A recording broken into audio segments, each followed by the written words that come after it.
العظيم وصدق رسوله النبي الكريم اللهم صل على محمد وعلى آل محمد كما صليت على إبراهيم وعلى آل إبراهيم إنك حميد مجيد اللهم بارك على محمد وعلى آل محمد كما باركت على إبراهيم وعلى آل إبراهيم إنك حميد مجيد. میرے محترم بزرگ اور دوستو، اللہ رب العزت کا بے انتہا فضل ہوا، کرم ہوا کہ اللہ رب العزت نے مجھے اور آپ کو جمعہ جیسا مبارک دن نصیب فرمایا، اور اللہ رب العزت کا مزید احسان و کرم یہ بھی ہوا کہ اللہ تبارک و تعالیٰ نے مجھے اور آپ کو سب سے پہلے مؤذن کی آواز پر لبیک کہہ کر اپنے گھر میں آنے کی توفیق عطا فرمائی.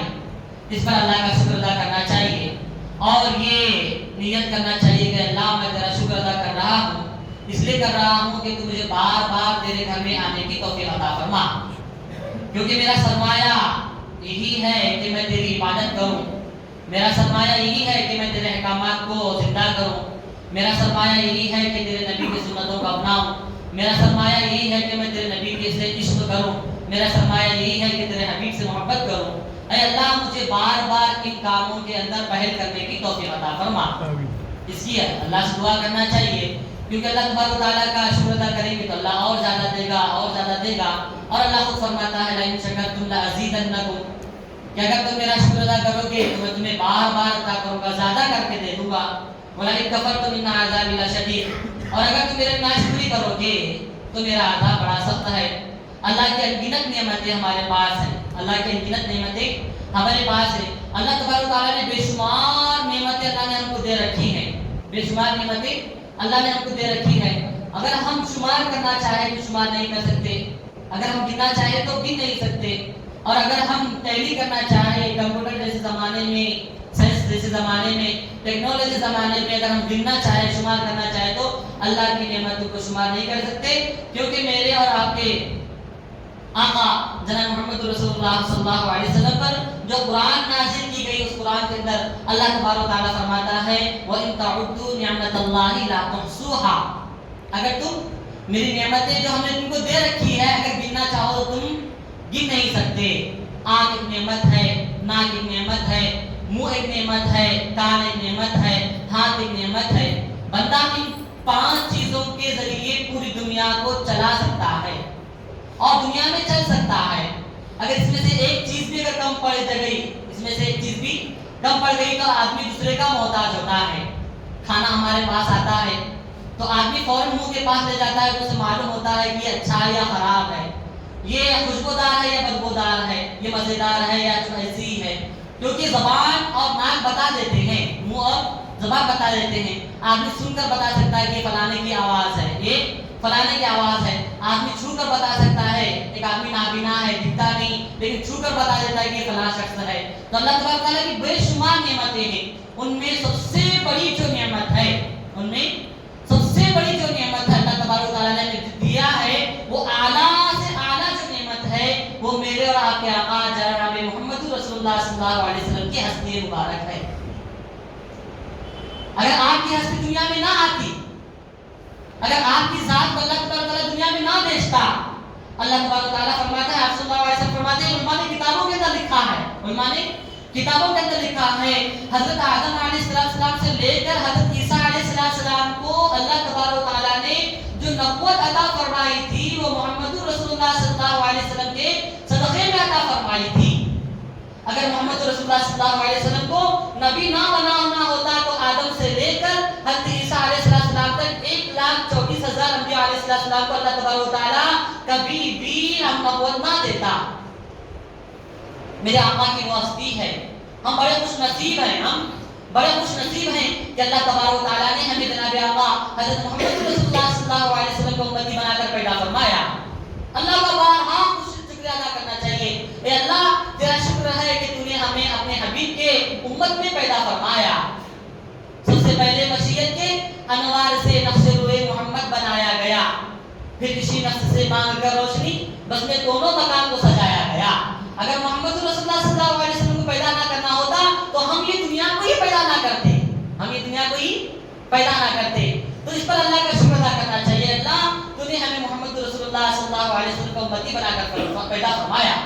اب پیدا تو ہو گئے، اب پیدا تو ہو گئے، اللہ تبارک و تعالیٰ نے ہمیں یہ سعادت تو دے دی کہ اے میرے امت محمدیہ صلی اللہ علیہ وسلم میں پیدا ہونے والے لوگوں، اب تمہارے اوپر چند چیزیں لازم ہیں، تمہارے اوپر چند چیزیں لازم ہیں۔ تم امت محمدیہ میں تو آ گئے، تم امت محمدیہ میں تو آ گئے، اب تمہارے اوپر کیا لازم ہے؟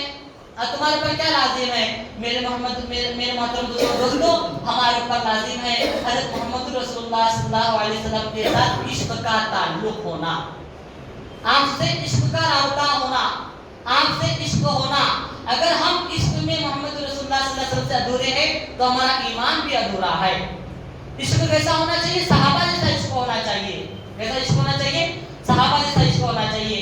ایک مرتبہ عثمان رضی اللہ تعالیٰ عنہ نے آپ کی دعوت فرمائی، آپ کی دعوت کی اور فرمایا ہے میرے حبیب حضرت محمد رسول اللہ صلی اللہ علیہ وسلم آپ میرے گھر پر آئیے، نماز کا وقت ہو گیا، نماز سے فارغ ہو گئے، حضرت ابوبکر صدیق رضی اللہ تعالیٰ عنہ آپ کی دائیں طرف ہیں، حضرت عمر رضی اللہ تعالیٰ عنہ آپ کے بائیں طرف ہیں، اور آپ صلی اللہ علیہ وسلم بیچ میں ہیں اور چل رہے ہیں، حضرت عثمان پیچھے ہیں، حضرت عثمان پیچھے ہیں۔ آپ کا ایک ایک قدم اٹھتا ہے، حضرت عثمان بھی کہتے ہیں 1 2 3، یعنی آپ کے ہر قدم کو حضرت عثمان رضی اللہ تعالیٰ عنہ شمار کرنے لگے، گننے لگے۔ حضرت ابوبکر نے کہا یا رسول اللہ صلی اللہ علیہ وسلم ہم راستے میں تھے، ہم مکان پر پہنچ گئے، ہم راستے میں تھے تو عثمان آپ کے قدموں کو گر رہے تھے، آپ کے قدموں کو گر رہے تھے، پوچھا جائے کہ کیا بات ہے؟ آپ صلی اللہ علیہ وسلم نے پوچھا اے عثمان اب ہم آ رہے تھے، مجھے پتا چلا کہ آپ میرے قدموں کو گر رہے تھے، قدم گرنے کی کیا وجہ تھی؟ تو فرمایا اے میرے آقا میں یہ نیت لے کر مسجد نبوی سے نکلا تھا کہ میرے آقا مسجد نبوی سے میرے گھر تک جتنے قدم چلیں گے ان قدموں کے بقدر میں اپنے غلاموں کو آزاد کر دوں گا۔ یہ تھا عشق، یہ تھا عشق۔ حضرت عثمان رضی اللہ تعالیٰ عنہ کو آپ صلی اللہ علیہ وسلم نے قاصد بنا کر صلح حدیبیہ کے موقع پر مکہ مکرمہ بھیجا کہ جاؤ کفار مکہ سے بات کرو کہ ہم عمرے کے لیے آ رہے ہیں، ہم عمرے کے لیے آ رہے ہیں۔ حضرت عثمان رضی اللہ تعالیٰ عنہ پہنچ گئے مکہ مکرمہ۔ پہنچنے کے بعد صحابہ نے گمان کر رہے تھے کہ عثمان تو بڑے خوش قسمت ہیں، بڑے خوش نصیب ہیں کہ وہ مکہ مکرمہ پہنچ جائیں گے، پہنچنے کے بعد وہاں پر طواف کریں گے، ان کو طواف کا موقع ملے گا۔ آپ صلی اللہ علیہ وسلم نے فرمایا کہ عثمان میری اجازت کے بغیر طواف نہیں کرے گا۔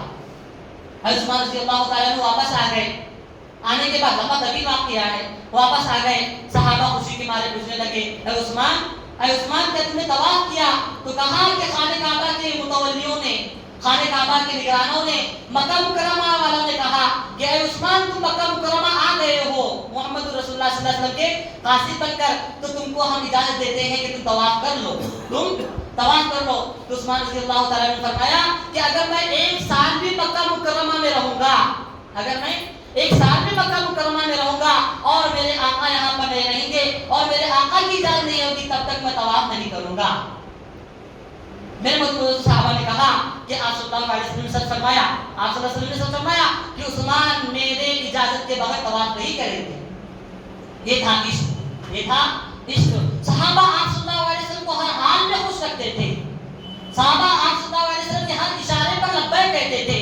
آپ صلی اللہ علیہ وسلم نے ایک مرتبہ اعلان کیا، آپ صلی اللہ علیہ وسلم نے ایک مرتبہ اعلان کیا کہ چلو تمام جنگ کے اندر نکلنا ہے، تو ایک صحابی کھڑے ہو گئے اور کہنے لگے یا رسول اللہ صلی اللہ علیہ وسلم، آپ نے کوئی اور الفاظ دہرائے، ترغیب دلائی آپ صلی اللہ علیہ وسلم نے، فضائل بتلائے اللہ کے راستے میں نکلنے کے لیے۔ ایک صحابی کھڑے ہو گئے، غالباً وہ عبداللہ بن زید رضی اللہ تعالیٰ عنہ تھے، وہ کھڑے ہو گئے اور کہنے لگے یا رسول اللہ صلی اللہ علیہ وسلم ہم آپ کے اوپر دل و جان سے ایمان لائے ہیں، ہم آپ کے اوپر دل و جان سے ہم آپ کے اوپر ایمان لائے ہیں، آپ تو صرف اللہ کے راستے میں نکلنے کے لیے دعوت دے رہے ہیں، حکم دے رہے ہیں، اگر آپ کہو تو ہم پہاڑوں سے کود کر اپنی جانیں دیتے اور سمندر کے اندر گوتے لگا کر اپنی جانیں دیتے اور آپ کو ہم راضی کرتے۔ یہ تھا عشق، یہ تھا عشق میرے محترم دوستو۔ ویسا عشق ہونا چاہیے، ویسا عشق ہونا چاہیے۔ وہ بھی آپ کی امت میں تھے، ہم بھی آپ کی امت میں ہیں، وہ بھی آپ کی امت میں تھے، ہم بھی آپ کی امت میں ہیں۔ اب ہم کو آپ صلی اللہ علیہ وسلم کا حکم ہے کہ داڑھی رکھو، داڑھی رکھو۔ جب جاتے ہیں حجام کے پاس، سامنے بیٹھتے ہیں تو یہ یہ تصور کرنا کہ میرا چہرہ میرے آئینے کے سامنے ہے، میرا چہرہ میرے آئینے کے سامنے ہے، اور میرے نبی کے لیے دعا سکھلائی ہے، اللہم احسنت خلقی واحسن خلقی، اے اللہ جیسے تو نے میرے ظاہر کو بنایا ہے، میرے باطن کو ویسے بنانا۔ میں آئینے کے سامنے بیٹھا ہوا ہوں اور میں فخر سے کہہ رہا ہوں اے غیر کو کہ دیکھ میں نبی کی سنت کو اپنانے والا نہیں ہوں، میرے نبی کی سنت کو میرے چہرے سے صاف کر دینا۔ اسے عشق نہیں کہتے، اسے عشق نہیں کہتے۔ ہم راستے سے چل رہے ہیں، ٹخنوں سے اوپر پیجامہ ہے، ٹخنوں سے اوپر پیجامہ ہے، کسی عورت کو دیکھے، کسی لڑکی کو دیکھے تو فوراً پیجامہ نیچے کر لیا، کسی مالدار کو کی فنکشن کے اندر گیا تو آدمی کہتا ہے کہ پیجامہ اوپر مت کرنا، نیچے کرنا، کیونکہ آج کل کا فیشن ہے، یہ آج کل کا فیشن ہے۔ تو میرے محترم اس وقت کہنا میرے نبی کا فرمان ہے، میرے نبی کا قول ہے، میں نبی سے عشق کرتا ہوں۔ میرے نبی فرماتے ہیں ما اسفل من الکعبین من الازار فی النار، جس کا پیجامہ ٹخنوں سے نیچے رہے گا وہ جہنم میں جائے گا۔ میں نبی کے سے عشق کرنے والا ہوں، میں نبی کا امتی ہوں، میں کبھی بھی اپنا پینٹ، اپنی لنگی، اپنا پیجامہ ٹخنوں سے نیچے نہیں کروں گا۔ اسے کہتے ہیں عشق، اسے کہتے ہیں عشق۔ دعوت کے اندر بیٹھے ہوئے ہیں، بڑے مالدار بیٹھے ہوئے ہیں، یہاں سے وہاں تک کا دسترخوان لگا ہوا ہے، قسم قسم کے کھانے بڑے لگے ہوئے ہیں، اور آدمی کھانا کھا رہا ہے، بعض چمچ سے کھا رہے ہیں، بعض ہاتھ سے کھا رہے ہیں۔ تو ان لوگوں سے کہنا کہ میرے نبی کا طریقہ ہے کہ ہاتھ سے کھاؤ، میرے نبی کا طریقہ ہے ہاتھ سے کھاؤ، میں ہاتھ سے کھا رہا ہوں۔ دوست آگ جلائیں گے کیا یا تو ہمارے ساتھ رہتا ہے، تو اس سے کہنا کہ میں تیرے ساتھ رہتا ہوں لیکن میں نبی کی امت میں ہوں، لیکن میں نبی کی امت میں ہوں۔ نوالا گر جائے تو اٹھا کر کھا لینا، نوالا گر گئے تو اٹھا کر کھا لینا۔ اور اس صحابی کے قول کو دہرانا جس صحابی نے کہا تھا کہ اتترکو سنت نبی صلی اللہ علیہ وسلم حاضر ہوما کا، کہ میں نبی کریم صلی اللہ علیہ وسلم کی سنت کو چھوڑ دوں ان بیوقوفوں کی وجہ سے۔ حضرت شبلی رحمۃ اللہ علیہ یاد آیا ذہن میں واقعہ، حضرت شبلی رحمۃ اللہ علیہ کے نزاع کا وقت تھا، قریب المرگ تھے، موت کا وقت قریب ہے، موت کا وقت قریب ہے، بدن کے اوپر کپکپی تاری ہو گئی ہے، سیدھا ٹھہرنے نہیں آتا، سیدھا ٹھہرنے نہیں آتا۔ مریدین آپ کی خدمت میں تھے، مریدین آپ کی خدمت میں تھے، حضرت اٹھنے لگے اور کہنے لگے کہ مجھے وضو کراؤ۔ مریدین نے کہا کہ حضرت آپ نشے کی حالت میں ہیں اور موت کا وقت آپ کے قریب ہے اور آپ کہہ رہے ہیں کہ مجھے وضو کراؤ، ٹھنڈی کا موسم ہے، ٹھنڈی کا موسم ہے۔ لہٰذا حضرت کا حکم تھا، پیر کا حکم تھا، مریدین نے اٹھایا، اٹھانے کے بعد چارپے سے نیچے اتارا، چارپے سے اتارنے کے بعد حجرے کے باہر لے گئے، آپ وضو کروایا، وضو کروانے کے بعد پھر چارپائی کے پر تختے پر بٹھایا گیا، لٹایا گیا۔ تو آپ کے ذہن میں بات آئی کہ میں وضو تو کر لیا لیکن میں نے انگلیوں کے اندر خلال نہیں کیا۔ یہ سنت ہے، یہ سنت ہے۔ وضو میں 4 فرض ہیں، ہم امتی ہم تو جانتے ہیں۔ اذا قمتم الى الصلاة فاغسلوا وجوهكم وايديكم الى المرافق وامسحوا رؤوسكم وايديكم الى الكعبين۔ کیا اللہ تبارک تعالیٰ نے فرمایا کہ جب تم نماز کا ارادہ کرو تو تمہارے چہرے کو دھو لو۔ قرآن کے اندر اللہ نے فرمایا کہ تم اپنے چہرے کو دھو لو اور دونوں ہاتھ دونوں سمیت دھو لو اور 14 سر کا مسح کر لو اور دونوں پاؤں ٹخنوں سمیت دھو لو، تمہارا وضو ہو جائے گا۔ لیکن میرے اور آپ کے آقا محمد رسول اللہ صلی اللہ علیہ وسلم 13 سنتیں بتلائی، وہ 13 سنتوں میں سے ایک سنت ہے انگلیوں کا خلال کرنا۔ شبلی رحمۃ اللہ علیہ نے کہا کہ میرے مریدین مجھے واپس لے کر چلو، مجھے وضو کرنا ہے، مجھے واپس لے کر چلو، مجھے وضو کرنا ہے۔ مریدین نے کہا کہ حضرت ایسی حالت میں آپ کو ہم نے بڑی مشقت سے وضو کرایا ہے اور آپ کہہ رہے ہیں کہ اور لے کر جاؤ اور مجھے وضو کراؤ تو آپ کو اور زیادہ تکلیف ہوگی۔ تو فرمایا کہ میں نے انگلیوں کا خلال کرنا چھوڑ دیا ہے اور میں انگلیوں کا خلال کرنا چاہتا ہوں۔ تو ایک مرید نے کہا کہ حضرت یہ تو سنت ہے۔ کیا فرمایا؟ حضرت یہ تو سنت ہے۔ آپ کو جلال آ گیا، آپ نے کہا کہ تھوڑے دیر کے بعد میری روح کو قبض کیا جائے گا، تھوڑے دیر کے بعد میری روح کو قبض کیا جائے گا اور میں قبر کے اندر ڈال دیا جاؤں گا اور میرے آقا سے میری ملاقات ہوگی اور میرے آقا مجھے کہیں گے اے شبلی آیا تو آیا، میری سنت کو چھوڑ کر آیا، تو میں کیا جواب دوں گا؟ یہ فکر تھی میرے محترم دوستو، اولیاء کے اندر یہ تڑپ تھی عشق کی، اولیاء کے اندر یہ تڑپ تھی عشق کی کہ ہم محمد رسول اللہ صلی اللہ علیہ وسلم کے ایک سنت کو چھوڑنا گوارا نہیں کرتے۔ ہم کو بھی جانا ہے، کیا رہنا ہے۔ کوئی یہ دعویٰ کر دے، دنیا کا کوئی آدمی یہ دعویٰ کر دے کہ میں ہمیشہ ہمیشہ رہنے والا ہوں، اس دنیا کا سب سے بڑا سچ جو ہے وہ موت ہے۔ ہر ایک کو مرنا ہے، ہر ایک کو جانا ہے۔ آپ صلی اللہ علیہ وسلم کے بارے میں بتلایا جائے گا تو بتلانا ہے، تو ہم تو کتنی سنتیں چھوڑ رہے ہیں، بوڑھے ہو گئے ہیں، موت کا وقت آتا ہے، معلوم ہے کہ ہمارے گھر کے بزرگ مرنے والے ہیں، جا کر حجام کو بلاتے ہیں، صفائی کرا کر اسے اچھا سے ملا جلا کر رکھتے ہیں۔ ان ملانے جلانے والوں کو یہ تو عقل ہونا چاہیے کہ آپ صلی اللہ علیہ وسلم کے پاس جا رہے ہیں، یہ داڑھی لے کر جائیں گے، یہ داڑھی لے کر جائیں گے۔ اللہ تعالیٰ فرماتا ہے اے میرے بندے تو آیا ہے، تیرے سفید بالوں کو دیکھ کر مجھے حیا آتی ہے، جا میں تجھے گناہوں کو معاف کر دیا، تو جنت میں چلا جا۔ اللہ تبارک تعالیٰ فرماتا ہے مجھے حیا آتی ہے تیرے بالوں کو دیکھ کر۔ میرے مطلب سے ایک ایک سنت کو زندہ کرنا ہے۔ یہ تو فتنے فسادات کا دور ہے، یہ تو جنازے نکالنے کا دور ہے، یہ تو جنازے نکالنے کا دور ہے۔ اس لیے آپ صلی اللہ علیہ وسلم نے فرمایا من تمسک بسنتی عند فساد امتی فلہ اجر مئۃ شہید۔ جس نے ایسے دور میں، جس دور میں میرے سنتوں کا جنازہ نکالا جا رہا تھا، ایسے دور میں ایک سنت کو اپنائے گا، ایک سنت کو زندہ کرے گا، تو ہم اس کو 100 شہیدوں کا ثواب عطا فرمائیں گے۔ اسے کہتے ہیں عشق، اسے کہتے ہیں عشق۔ ایک مہینہ گزر گیا، ربیع الاول کا مہینہ گزر گیا، تو یہ مت سمجھنا کہ ہم امت محمدیہ میں سے نکل گئے، ہم امت محمدیہ میں سے نکل گئے، یہ گمان مت کرنا۔ موت کے آخری سانس تک ہم امت محمدیہ میں اور امت محمدیہ رہ کر رہیں گے۔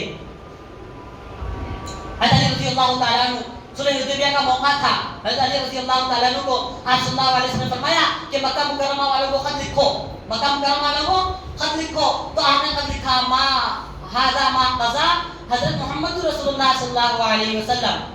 کفار مکہ کے پاس خط پہنچا، انہوں نے خط کو واپس کر دیا اور کہا کہ ہم محمد رسول اللہ صلی اللہ علیہ وسلم کو اگر اللہ کا رسول مانتے تو جھگڑا ہی نہ ہوتا۔ اس کے اندر یہ خط جو ہے، یہ فیصلہ جو ہے محمد رسول اللہ صلی اللہ علیہ وسلم کی طرف سے جو لکھا ہے، اسے بدلا دو، محمد رسول اللہ کے بجائے محمد بن عبداللہ لکھو۔ آپ صلی اللہ علیہ وسلم نے فرمایا اے علی اس کو مٹا دو، اسے مٹا دو اور اس کے بجائے لکھو محمد بن عبداللہ رضی اللہ عنہ۔ فرمایا اے اللہ کے رسول صلی اللہ علیہ وسلم مجھ سے نہیں ہو سکتا، آپ کے نام کے اوپر آنچ آئے، آپ کے نام کے اوپر وہ قلم چلاؤں، مٹا دوں، یہ مجھے پسند نہیں ہے، یہ مجھے پسند نہیں ہے۔ ہمارے دلوں کے اندر سوچنا چاہیے، ہم اپنے دلوں کے اندر سوچنا چاہیے کہ آج ہم کتنی سنتوں کو چھوڑ رہے ہیں۔ میرے مطلب تو سنتوں کی بات بہت دور ہو گئی، سنتوں کی بات بہت دور ہو گئی۔ سنتوں کو اپنانے والے کو اس زمانے میں حقارت کی نگاہ سے دیکھا جاتا ہے۔ سنتوں کو چھوڑ دو، فرائض کے ہم جنازے چھوڑ نکال رہے ہیں، ہم فرائض کے جنازے نکال رہے ہیں۔ میرے مطلب سے اسے عشق نہیں کہا جاتا۔ عشق جو تھا وہ صحابہ کا تھا، عشق جو تھا وہ صحابہ کا تھا۔ حضرت عبداللہ بن زید رضی اللہ تعالیٰ عنہ نے آپ صلی اللہ علیہ وسلم کی وفات کے بعد دعا کرنے لگے، اے اللہ میں جب آپ صلی اللہ علیہ وسلم یہاں پر تھے، ہمارے درمیان میں تھے، صبح اٹھتا تھا، آنکھ بند کرتا تھا اور بیوی بچوں کو نہیں دیکھتا تھا، بیوی بچوں کو نہیں دیکھتا تھا، آنکھ بند کرتا تھا، قدم اٹھاتا تھا، مسجد نبوی پہنچتا تھا، آپ صلی اللہ علیہ وسلم حضرت بلال رضی اللہ تعالیٰ عنہ حی علی الصلاۃ کہتے تھے، آپ کا چہرہ دیکھتے تھے تو میں بھی اپنی آنکھیں کھولتا تھا، آپ کا چہرہ دیکھتا تھا۔ یہ میری پوری زندگی کا مقصد تھا، یہ میری پوری زندگی کا معمول تھا کہ میں جب سے ایمان لایا تب سے لے کر آپ صلی اللہ علیہ وسلم کی وفات پائے جانے تک میں صبح صبح آپ کے چہرے کو دیکھ کر صبح کرتا تھا۔ اب آپ کو دنیا سے آپ نے اپنے پاس بلا لیا، اے اللہ مجھے نابینا کر دے، اے اللہ مجھے نابینا کر دے، اب دنیا میں رہ کر میرا کوئی فائدہ نہیں، اب دنیا میں رہ کر میرا کوئی فائدہ نہیں ہے، اللہ میں دنیا میں رہنا نہیں چاہتا، مجھے نابینا کر دیا۔ اللہ تبارک تعالیٰ نے آپ کو نابینا کر دیا۔ ایک دیہات سے ایک صحابی آئی حضرت عائشہ رضی اللہ تعالیٰ عنہ کے پاس، کہا کہ محمد رسول اللہ صلی اللہ علیہ وسلم وصال ہو گیا ہے، آپ کا انتقال ہو گیا ہے، آپ اللہ کے پاس چلے گئے ہیں، اب میں آپ کی زیارت کے لیے آئی تھی، میں آپ کی زیارت کے لیے آئی تھی، میں زیارت کرنا چاہتی ہوں، بڑی دور سے آئی ہوں۔ حضرت عائشہ رضی اللہ تعالیٰ عنہ نے اپنے حجرے مبارک کو کھول دیا اور کہا کہ جاؤ زیارت کر لو۔ وہ عورت باہر ٹھہری، حجرے کے باہر ٹھہری، دیکھ کر کہنے لگی اے محمد رسول اللہ صلی اللہ علیہ وسلم میری زندگی کی خواہش تھی، میں زندگی کی خواہش تھی کہ میں آپ کو دیکھ کر زندگی گزاروں، آپ تو چلے گئے، اب زندگی کیا کہنا۔